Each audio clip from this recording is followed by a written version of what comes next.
বাংলাদেশের সাবেক রাষ্ট্রপতি এবং মুক্তিযুদ্ধের অন্যতম একজন সেক্টর কমান্ডার জিয়াউর রহমানকে ১৯৮১ সালে ৩০ মে ভোররাতে একদল সেনা সদস্য হত্যা করে। এরপর কেটে গেছে ৪৩ বছর, কিন্তু জিয়াউর রহমানের পরিবার বা বিএনপির পক্ষ থেকে কখনো হত্যাকাণ্ডের ব্যাপারে বিচারের উদ্যোগ নেওয়া হয়নি বা মামলা করা হয়নি। ভুল শুনেছেন? না, ভুল শোনেননি, ঠিকই শুনেছেন। জিয়া যখন নিহত হয় তখন বিএনপি ক্ষমতায় ছিল। এরপর ১৯৯১ থেকে ১৯৯৬, ২০০১ থেকে ২০০৬ সাল পর্যন্ত ক্ষমতায় থেকেছে দলটি। কেন জিয়াউর রহমান হত্যা মামলা দায়ের করা হয়নি তার উত্তর গত ৪৩ বছরেও পরিষ্কার করে বলেনি জিয়া পরিবার বা তার প্রতিষ্ঠিত বিএনপি। সামরিক আদালতে শুধু বিদ্রোহের বিচার হয়েছিল। ৩ মাসের মধ্যে সামরিক আদালতে তড়িঘড়ি করে গোপন বিচারের মাধ্যমে ১৩ সামরিক কর্মকর্তাকে ফাঁসি দেওয়া হয়। ১৩ জনের ১২ জনই ছিলেন মুক্তিযোদ্ধা। এছাড়া ১৪ জনকে বিভিন্ন মেয়াদে কারাদণ্ড দেওয়া হয়। অব্যাহতি দেওয়া হয় ২ জন জুনিয়র অফিসারকে। বিদ্রোহী অফিসারদের পরিকল্পনা ছিল জিয়াকে সেনানিবাসে নিয়ে চাপের মুখে দুর্নীতিবাজ এরশাদকে বরখাস্ত সহ মুক্তিযোদ্ধাদের দাবি দাওয়া আদায় করা। হঠাৎ করেই কার প্ররোচনায় মতি হত্যা করল জিয়াকে? পরবর্তী ঘটনা প্রবাহ নিশ্চিতভাবে প্রমাণ করে জিয়া হত্যায় মতির মূল কারিগর ছিল তৎকালীন সেনাপ্রধান এরশাদ। জেনারেল মঞ্জুর জিয়াউর রহমানকে হত্যার বিষয়টি আগে থেকে জানতেন না এবং ঘটনা ঘটে যাওয়ার পর তা জেনেছেন, এমন দাবি করেন জেনারেল মঞ্জুরের প্রধান নিরাপত্তা কর্মকর্তা মেজর রেজা। তার কাছে জিয়া হত্যার বিষয়ে জানতে চাইলে তিনি বলেছিলেন, ও হোয়াট হ্যাভ দে ডান, ওরা কি করেছে? তবে জেনারেল মঞ্জুর হত্যাকাণ্ডের ঘটনার দায়িত্ব কাঁধে নিয়েছিলেন।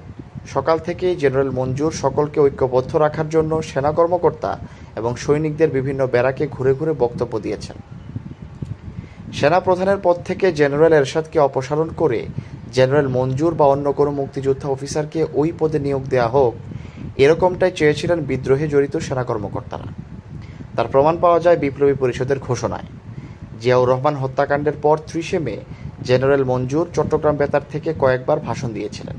সেই ভাষণে জেনারেল মঞ্জুর জেনারেল এরশাদকে সেনা প্রধানের পদ থেকে বরখাস্ত এবং জেনারেল মীর শওকত আলীকে সেনা প্রধান হিসেবে ঘোষণা দিয়েছিলেন। এছাড়া বিপ্লবী পরিষদের গঠনের ঘোষণা দিয়ে জেনারেল মঞ্জুর সেনাবাহিনীতে মুক্তিযোদ্ধা কর্মকর্তাদের ঐক্যবদ্ধ হওয়ার আহ্বান জানিয়েছিলেন।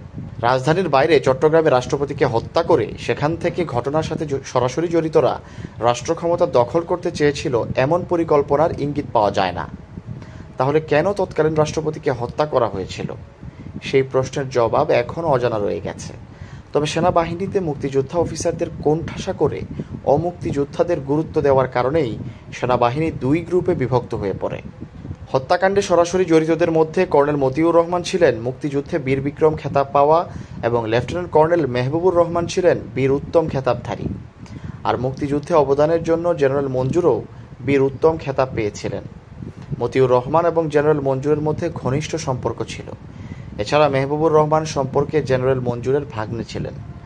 জুনিয়র অফিসাররা সরাসরি নিজেরা ২ গ্রুপে বিভক্ত হয়ে প্রথমে সার্কিট হাউসে রকেট লঞ্চার নিক্ষেপ করে।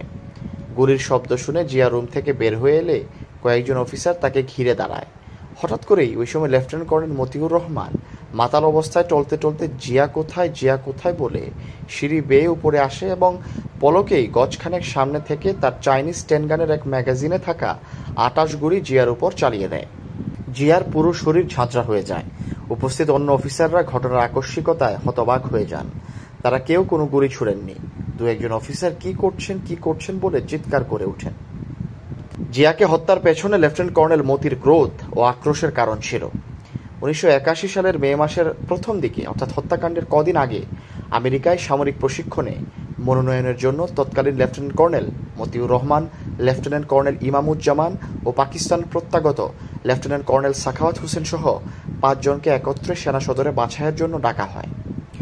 ইমামুজ্জামান ও মতিকে বাদ দিয়ে সেনাপ্রধান এরশাদ আমেরিকায় প্রশিক্ষণের জন্য সাখাওয়াতকে মনোনীত করেন। সাখাওয়াতের চেয়ে মতি ও ইমামুজ্জামান অধিকতর যোগ্য ছিল বলে অনেকের ধারণা। মনোনয়ন বঞ্চিত মতিউর রহমান এতে ক্ষুব্ধ ও মর্মাহত হন এবং ওই দিনই বঙ্গভবনে গিয়ে রাষ্ট্রপতি জিয়ার সামরিক সচিব মেজর জেনারেল সাদেকের সঙ্গে দেখা করে ক্ষোভের কথা জানান। মতি আরও অভিযোগ করেন, মুক্তিযোদ্ধা অফিসারগণ আরবিতে হয়রানির শিকার হচ্ছেন এবং বিষয়টি রাষ্ট্রপতিকে জানানোর জন্য জেনারেল সাদেককে অনুরোধ করেন। জিয়া হত্যার ২ দিনের মধ্যে পরিস্থিতি সরকারের নিয়ন্ত্রণে চলে যায়। পালিয়ে যায় জেনারেল মঞ্জুর, কিন্তু চা বাগান থেকে আটক করেন হাটহাজারী থানার তৎকালীন ওসি কুদ্দুস। তাকে সেনাবাহিনীর কাছে হস্তান্তর করা হয়। সেনাপ্রধান এরশাদের নির্দেশে তাকে সেনানিবাসে গুলি করে হত্যা করা হয়। জিয়া মঞ্জুর হত্যায় সবচেয়ে লাভবান ব্যক্তি হচ্ছেন এরশাদ। আর এরশাদই যে পেছন থেকে কলকাঠি নেড়েছেন তার প্রমাণ পাওয়া যায় জিয়াউর রহমানকে হত্যার পর তখনকার ভাইস প্রেসিডেন্ট অবসরপ্রাপ্ত বিচারপতি আব্দুস সাত্তার অস্থায়ী রাষ্ট্রপতি এবং পরে নির্বাচনের মাধ্যমে রাষ্ট্রপতি হয়েছিলেন। কিন্তু 10 মাস পর রাষ্ট্রপতি বিচারপতি সাত্তারকে হটিয়ে জেনারেল এরশাদ ক্ষমতা দখল করেছিলেন। Syed Sakib, BNA news 24।